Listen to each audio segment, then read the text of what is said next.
Okay. Who is it? Who is it? No! To be continued.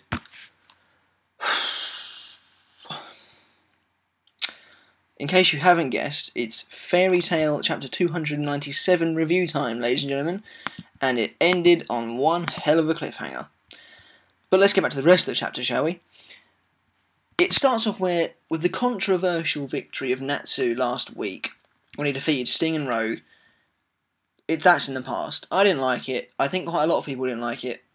Whatever, let's go on with it, because this is really quite a good chapter.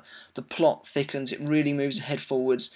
The chapter is called The Face of the Girl That I Saw That Time, which is pretty interesting. And it, it's quite a good chapter in that it brings this Grand Magic Games arc in sort of a full circle almost. We're really getting towards the climax now. So there's only one day of the Daimato Enbu, the Grand Magic Games. There's only one day left of that now. There's going to be a sort of a survival battle royale. Every member of every guild's going to take part. And, everyone's like, yeah, well done. The big target is now to defeat Fairy Tail. We see everyone's respective rivals. Leon wanting to fight Grey. I can't remember a lot of their names, unfortunately. Ichiya wanted to fight Natsu. The two guys from Blue Pegasus wanted to fight Jellal.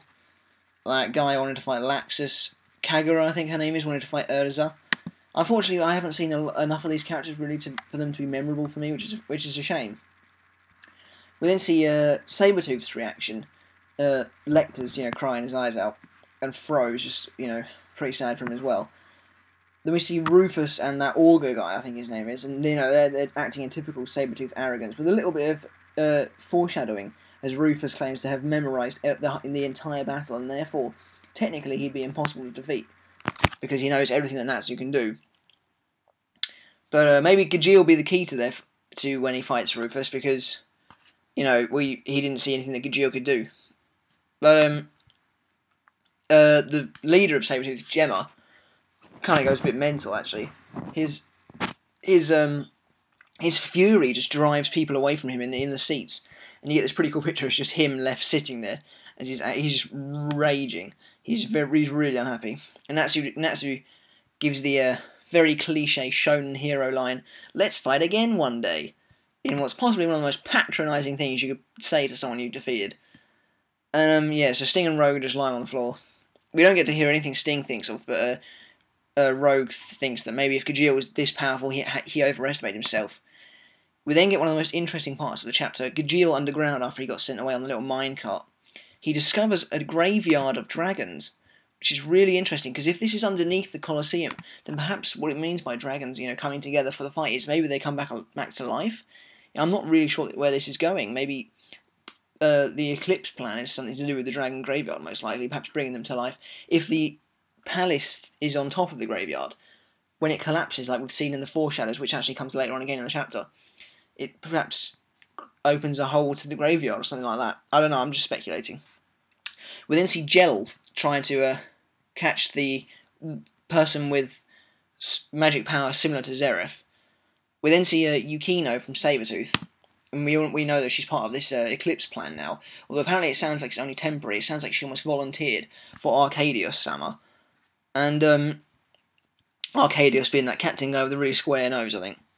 And they don't really talk about much, to be honest. It's just talking about ranks. But then we see a picture of the castle, and Yukino thinks that he's trying to save the world. So maybe what he's planning on doing is, if the dragons, because Charles then gets another premonition of the castle crashing down. So maybe Arcadius's plan is to bomb the castle. Maybe it'll crush the dragon graveyard and prevent them from all coming back to life. Because perhaps Arcadius thinks that if they return somehow, that it'll bring about the end of the world. I don't know where Lucy fits into any of this, but this is when it gets really interesting, because they go and visit Lucy. They're like, "Yay, Natsu won," and it goes back to having that person narrate the story again. Now, Lucy used to narrate Fairy Tail. It's not Lucy anymore, though. That's what we worked that out at the beginning of this arc, because the person talks to Lucy, and many people speculated who it was that was narrating the arc now, and it's now confirmed that it was Levy, like a lot of people thought. And it's really interesting, because she says this is she's narrating it in the future. She says the last battle was a violent one, which is the last day of fighting. Then on July the 7th, they lost to Destiny. 2 people died, maybe 3, because she said someone died, someone else died, and my dear also. So 3 people died. There seems to be just an image of a massive full-scale battle, like a ravaged battleground. Levy crying her eyes out. She seems to have some massive scar on her head and bandages. I'm not sure. She didn't always have that, I don't think, did she? I'm not going crazy. No, she didn't. No, so she gets an enormous scar across her head from the fighting, and she's literally wrapped up in bandages, and she just wants someone to help them. So something big is going to go down in the next few chapters. Jellal then catches up to the person he's been following. He says, I'll show you who I am if you show me who you are. He notices that the person is a female. She slowly turns around. We get the chin, and then Jellal is just like, no way! And I clicked for the next page to be continued. Mashima, why would you do this to us? I have to say, I really enjoyed the face of the girl that I saw that time. I thought it was a colossal improvement from the Natsu versus Sting and Rogue fight. There was a lot of plot movement. It's always really interesting when we get these crazy premonitions. I'm going to give this chapter an 8. I hope to see more like this next chapter. It might even get a higher ranking. What do you think is going to happen, though? Leave your comments in the section below. My speculations are perhaps Arcadius is planning on destroying the graveyard somehow. Maybe he thinks that'll save the world. Something to do with that graveyard is going to, play a massive role. Jellal is... it looks like he's with the group again now, so he doesn't seem to have told them what he saw down there. But it's, pretty major. And can someone correct me on this? But did we ever see what was beneath Fairy Tail that Master showed Gildarts? I think it was, or Laxus, but it was one of the two. And it was like, this is pretty major. Did we ever find out what that was? Was that what Ivan was talking about? Well, I can't actually remember. Yeah, so someone let me know in the comments below.